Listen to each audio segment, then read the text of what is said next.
All right, we're gonna figure out what we're gonna do with this car, Randy. This is the thing you just bought. It's got no motor. Oh, Jesus.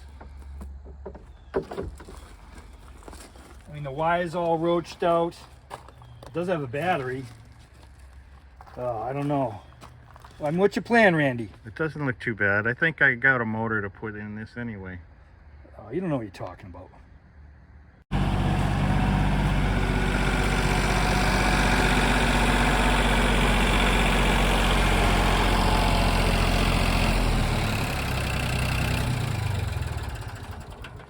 Randy, what the hell is that? That's a Mercury Marine 350. It's a V8 engine. That's the one you had me save in the wheelbarrow. What are you gonna do with that thing? Put it in the new Corvette. That thing's a piece of junk. What are we gonna do?